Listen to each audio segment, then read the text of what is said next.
So first let me just start off with a couple of reminders from last lecture. We talked about the displacement vector, and the whole idea of this vector is it's a vector which just connects the start of a trip to the end of a trip. So it's just an arrow from the beginning to the end, and so what it basically conveys is the net effect of a trip. It doesn't actually tell you anything about what happened in between, it just connects where you started to where you ended. And again, just as a reminder, it is origin independent. So as long as you know what the positive axis is, you don't necessarily have to know where the origin is. So notice I haven't even marked an origin, you don't know where it is. But for instance, if you know that this person ended up, let's say, 2 meters to the right, then the displacement is plus 2 meters, and that's pretty much it. It's 2 meters if they ended up 2 meters to the right of where they started, and it's plus because it points in the same direction as the positive axis.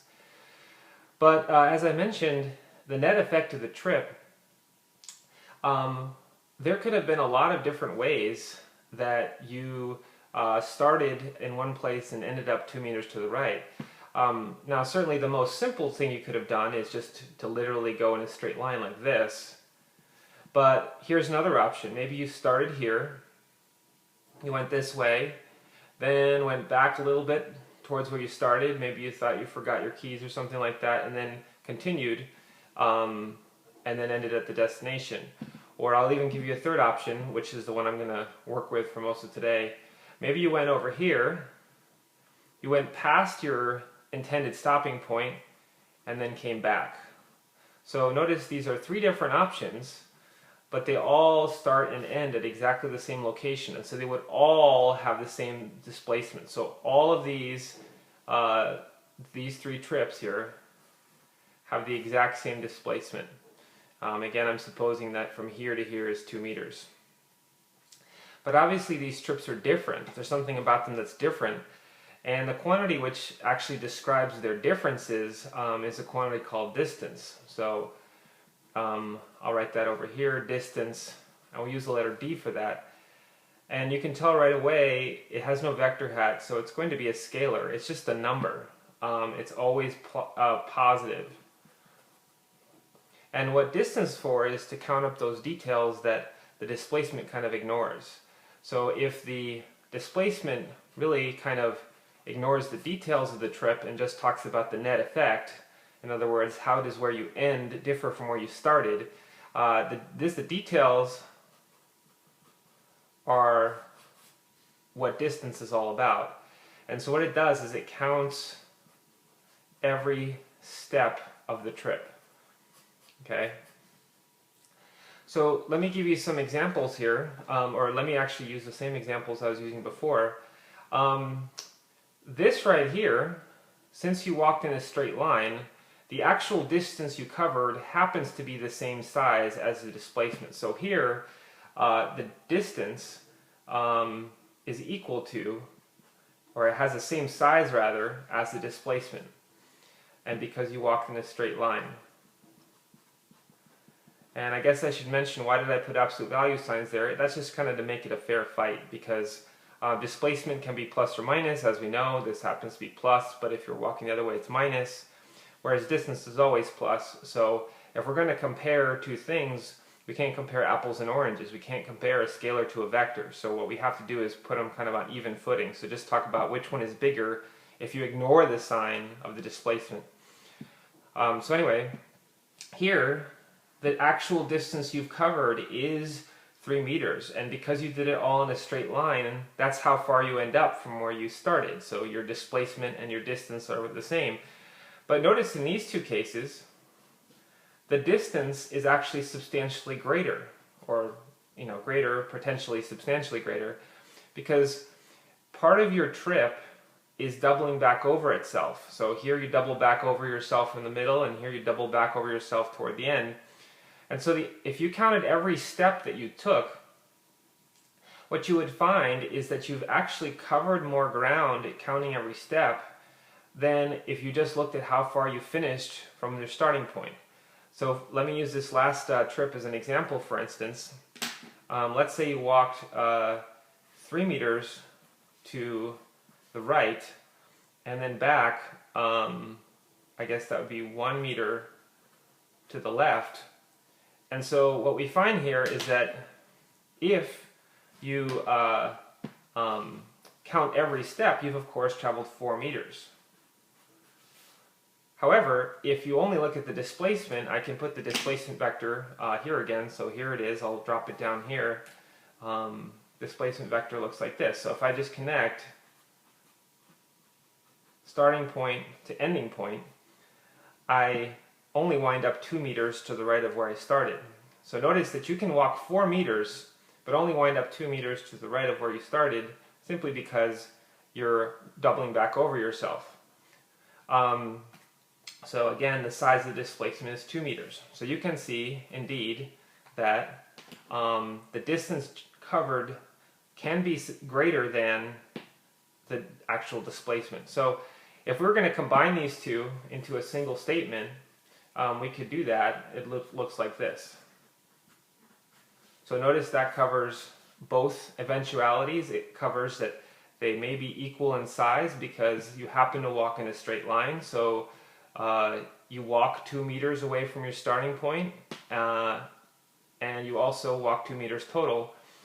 But then the greater than, of course, covers these last two cases where you've actually taken more steps and covered more distance than your the ending point differing from the starting point would indicate. So there, I want to take this relationship and remember this one. So you're asked about that on the homework in its own right. And what I'm going to do now is that I understand, hopefully, both of those quantities, distance and displacement. I'm going to use them to build some other quantities that are built off the back of them. So let me start working on those. So this is going to be average speed and velocity. The distinction between speed and velocity gets blurred all the time in everyday language. Velocity is something you use to sound fancy if you don't want to say speed, but there's actually a very important difference between them, and so in physics we make those kind of distinctions. So let's talk about S-av and V-av. Now, first thing you notice right away is that one's a vector and one's not. So one has a directional aspect and the other one doesn't. But it's not just a sign difference, it's actually going to be, the number itself is going to be different as well. So here are the formulas.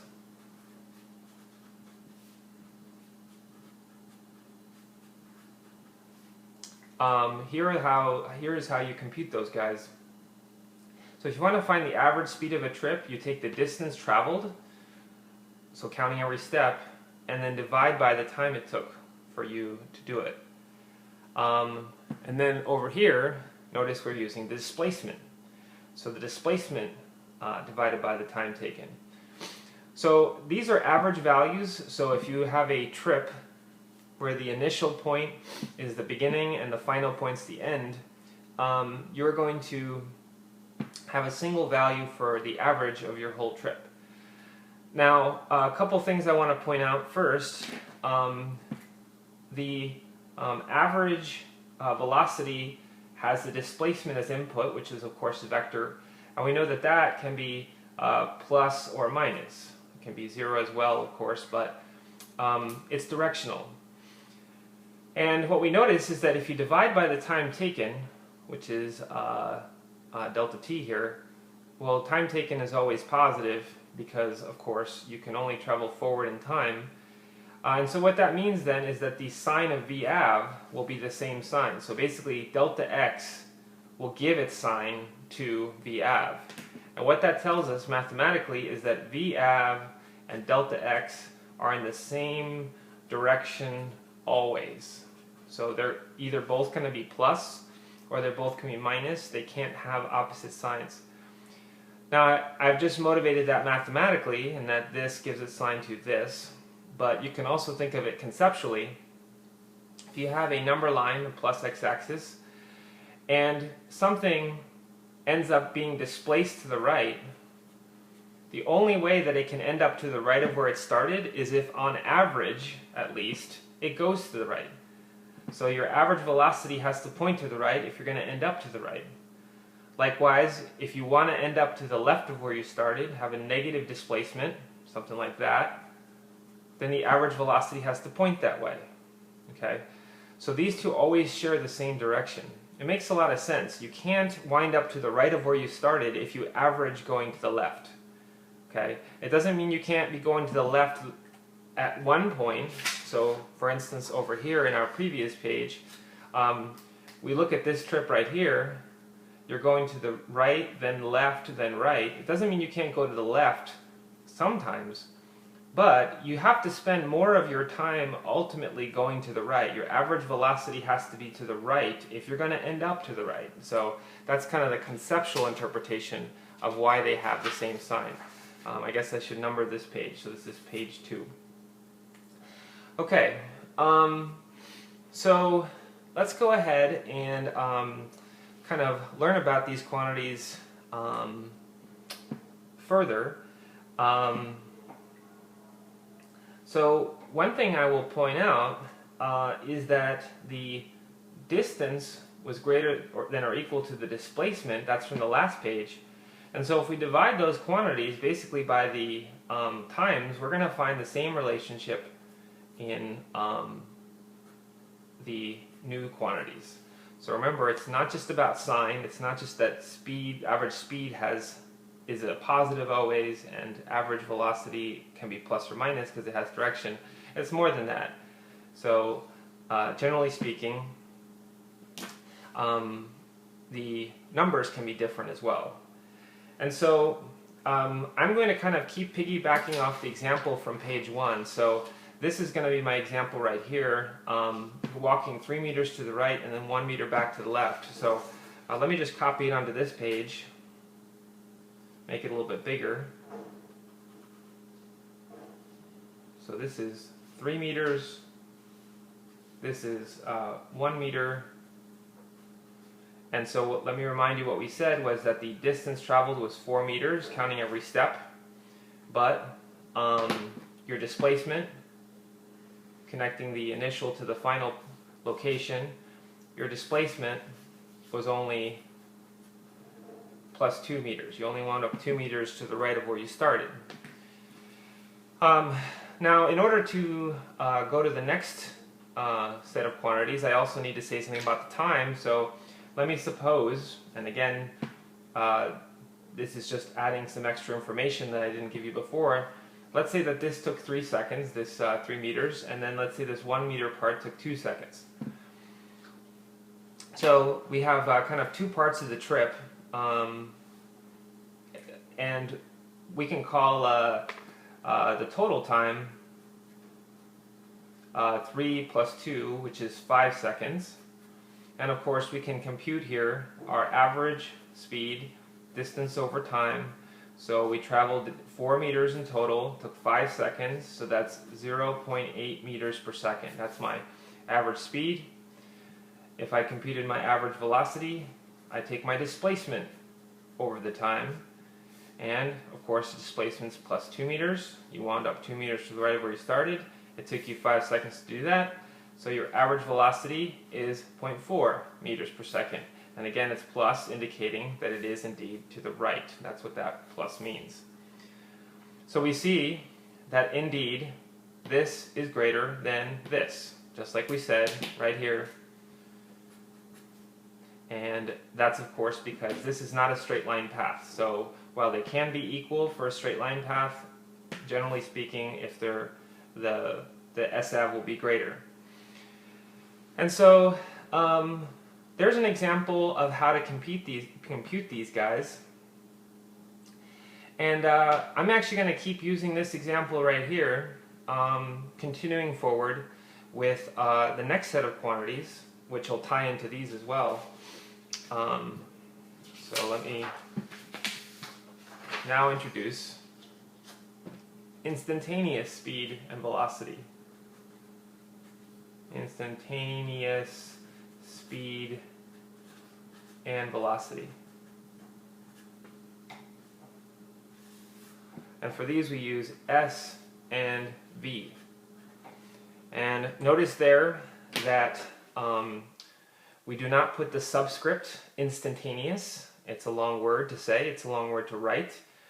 So if you see the subscript is not there, it implies instantaneous. If you want to mean average instead, you have to say average, you have to put average on the subscript. So these are instantaneous. This is what you're doing at a particular moment. At a particular moment. So this is not a value that you get one per whole trip, right? You get a continuous updating of these quantities. Every moment has a particular value that it is true for that moment only. An example of an instantaneous speed, the speedometer in your car. So the speedometer in your car, of course, does not give one value for the average at the end of your trip when you turn the car engine off. It gives you a continuous updating of how fast you're going. The velocity, you could say that a car has a velocimeter. Remember that a vector has size and direction, so we need two pieces of information. The speedometer gives the size of how fast you're going, and you could say that if you have a compass in your car, that of course gives you a continuous updating of direction. Now, you kind of notice here that I'm using the speedometer in both cases, and so what I'm essentially saying is that if you discount direction, these two are one and the same. So the speed and size of the velocity are one and the same. Now how can I justify that? Well, I'll give you one explanation that may make sense. One of them is that we said that they could be equal even on the average side if you happen to be going in a straight line.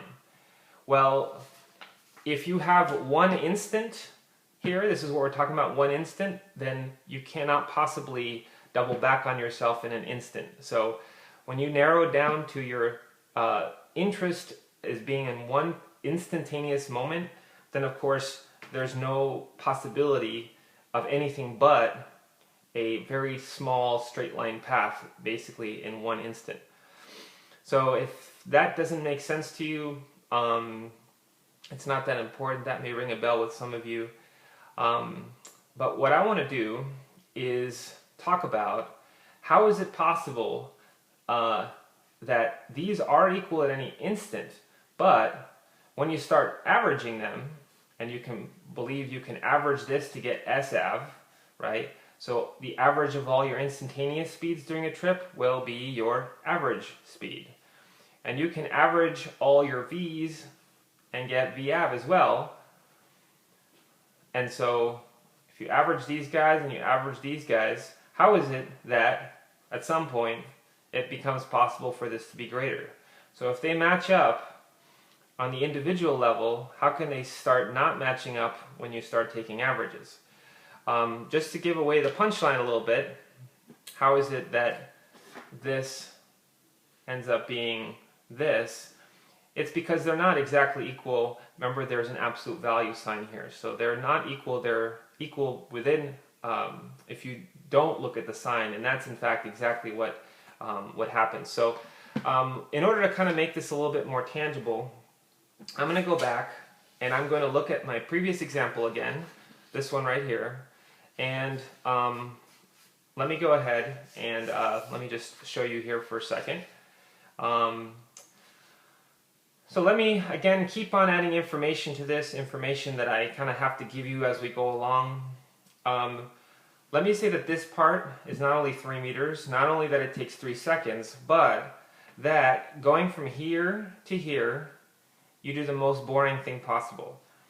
Now, I've already said it's basically a straight line, but even if you're going along a straight line, there's lots of different ways to go on a straight line and still be complicated. For instance, you could go here, then you could wait, then you could continue on your way. Another way would be that you kind of go slow,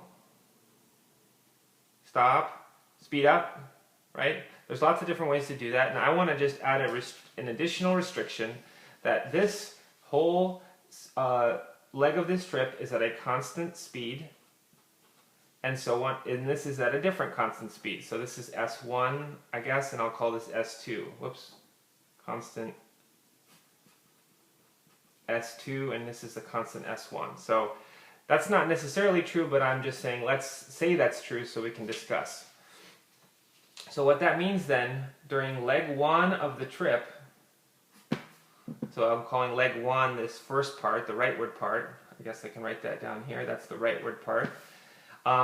Your speed for that trip, well, you cover, technically speaking, this is just S-av for the first part of the trip. I cover 3 meters in 3 seconds, so that's 1 meter per second. And I'm going to suppose that that is literally the speed, the whole part. So I'm going to call that the instantaneous speed for part 1. The average velocity would be +1. So it just has the direction, so v1. And of course, since this leg only, not the whole trip, but this leg is a straight line, that's why they're equal, right? So the only difference is that this one is always positive, this one has a plus to indicate it's to the right. For leg 2, which is, I'll call the leftward part, the average speed during that leg only, well, I traveled 1 meter in 2 seconds. So that would be 0.5 meters per second. And then I'm going to suppose that that is literally the speed the whole second leg. And then, of course, the only difference for the velocity is that it's negative because it's to the left. And I've set my positive to be to the right. So notice here that we do see that since leg 1 is a straight line path and leg 2 is a straight line path, the whole trip isn't a straight line path, but each leg individually is. So then we see no difference between these except for sign. So let's go ahead and do a sketch and make a list of the average or of the speeds for this whole trip. So for the whole trip, I'm going to make a list of the speeds. The speeds, remember I had a 1 meter per second speed for leg 1, and I am going to write it down 3 times. And the reason why I write it down 3 times is because I do it for 3 seconds. So I'm going to remember that leg took 3 seconds. And then I'm going to take my 0.5 meters per second, 0.5 meters per second, and I'm going to write it down twice. And the reason I did that is because that only did that for 2 seconds. So there's 3 of these, indicate I did that for 3 seconds. And there's 2 of these, which I wrote down that 2 of them because I did that for 2 seconds. So basically I have a list here of what I was doing every second of the trip. And so let's start to average them and find out what we get. And before we go ahead and just add these in a calculator and divide by 5, which would work perfectly fine, let me get some intuition for what the answer should be. And so I'm going to use a number line here, and this number line, this is not a physical anything.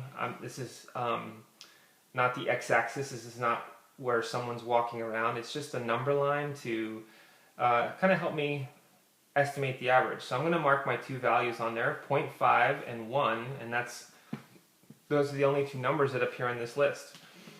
And so as you hopefully know about an average is that the number from an average always comes out to be somewhere between the two, between the extremes on the list. So the average is not going to be here, the average is not going to be here, right? You're not going to average this list and get 1 billion or something like that. So the answer is going to be somewhere between these 2 guys. Now as a useful reference, I can get the midpoint, the number that's exactly halfway between these 2 numbers, and that midpoint is 0.75. That's actually just the straight average of 1 and 0.5. So you can get that by taking 0.5 plus 1 and divide them both by 2. But that is the midpoint. That's not where our answer is. And the reason why is because 1 and 0.5 are represented in different numbers. There's 3 of these and only 2 of these. And so this is what's called a weighted average, where one number matters more than the other. And so whichever number is present more is actually going to pull the average towards it. So we expect that the number should be somewhere over here. And that's a very important conceptual point. And one of the more tricky problems on your homework 1 is actually based off making sure that you get this concept. So the average is skewed towards what you spend more time doing. So that's kind of a checkpoint. And I underline time here because this is ultimately what's called a time average. So a value counts more if you spend more time doing it. So since you spend 3 seconds doing this speed, but only 2 seconds doing this speed, this matters more. It's not what you spend more distance doing, it's not what you spend more anything doing, it's a time. What you spend more time doing, the average gets pulled toward that. If you wanted to actually compute this, what you could do, you could average these. There's going to be 3 of these and 2 of these. That'll be 5 numbers total, so you could just add them. 1, 2, 3, 4, 5, divide by 5. Or I could do it like this if you wanted to be fancier. You could take 1 meter per second, put it in 3 times, 0.5 meters per second, and put it in twice, and then again there's 5 values to represent the 5 seconds. That would give you SAV. So this is what's called a weighted average, where you weight each thing by how important it is. So I'm weighting 1 meter per second by 3 parts, but 0.5 meters per second by only 2 parts. And then you divide by the total number of parts. You might have used this at some point to, for instance, compute a weighted average of some portion of your grade. So if you wanted to average an exam with a quiz, you know you can't just take these 2 scores, add them and divide by 2 because the exam's worth more. So what you do is you take the exam score, you multiply it by its weight on the syllabus, you take the quiz score, you weight it by its smaller weight, and then of course you divide by the weights. So this is a weighted average, and it's a time weighted average, okay? So if you spend more time doing something, it's more important. And what this comes out to be is 0.8 meters per second, okay? And that is exactly what we got before, okay? So that's reassuring. There it is. So I've now given you 2 different ways to find SAV. SAV you can find by taking the total distance over the time, or you can average all your instantaneous values, and it is a time average. So I guess I can put that here. Now, which one do you use to get SAV? Well, it really just depends on which information do you have more handy. If you have a list of the average speeds, then you probably want to use this method. If you happen to have the distance and the total time lying around, then you can get that, okay? Alright, so that's a little bit about time averages. I'm still going to have to go back to this and figure out how this is the case. So I'm going to go ahead now, and I guess this is page 3. And I'm going to go ahead and go to the velocity now. And I'm going to again make a list of the velocities for the whole trip, just like this. And so, for the whole trip, here is a list of my velocities. And remember, going back to page 2 here, that the only difference is that the velocity has a plus when you're going to the right, a minus when you're going to the left. So it's the exact same list of numbers. I can show you here for comparison. So this is my list of numbers before. Now I copy those same numbers. And then I have to, of course, put a negative here. And so you can see, of course, that these 2 lists are identical, except for this one carries sign information and this one doesn't. So on the instantaneous level, they are one and the same, except for this carries minuses and this one does not. We still have 3 of these. So that's 3 seconds, and then we of course did this for 2 seconds. So let's once again try to estimate what the average is going to come out to be. So we'll just use a number line, nothing physical about it, just kind of use it to help me estimate my average. Now there's only two values in the average that are used. So one of them is plus 0.1 and one is minus 0.5. So I can immediately say, well, okay, can't be outside that range. The average comes out somewhere in the midst. And so let me first mark down the midway point between these two numbers. It's 0.25 plus 0.25. That's the midpoint. But again, it's not going to be the midpoint because these two are not weighing equally. There's more of these. There's three of these. There's only two of these. So the average is going to be pulled somewhere toward the plus 1. That's more important. So again, that's the average is skewed towards what you spend more time doing. Okay, from page 3, what I was just talking about. So now let's work it out. We can work it out the same way. It's pretty much exactly the same calculation, except for we're going to put in a plus and a minus. So let me, for comparison's sake, have that there. So VAV is going to be plus 1 meter per second, 3 parts of that, minus 0.5 meters per second, and 2 parts of that, divided by 5 total parts. And that comes out to be plus 0.4 meters per second. You can try it out yourself. So, first of all, yes it is. It's exactly where we expected it. Plus 0.4 meters per second is at least skewed towards the right. It's skewed towards the value that counts more. I guess I should have written that down here as well. I think I forgot. So that happened here too. 0.8 meters per second did indeed skew towards what was more important. And then this again does match exactly what we got before from the earlier method. So here it is. We got exactly that before. So again, just like we mentioned last time, there's 2 different ways to get the average speed. There's 2 different ways to get the average velocity. You can, if you have the displacement lying around and the time lying around, do that. Or you can do a time average of your instantaneous velocities. Now, as to how is it that they came out to be, if they're the same at every level, but they're not going to be the same when you average them, we have a very simple explanation for that. Let's compare the 2 lists. So here is my list of velocities. Here's my list of speeds.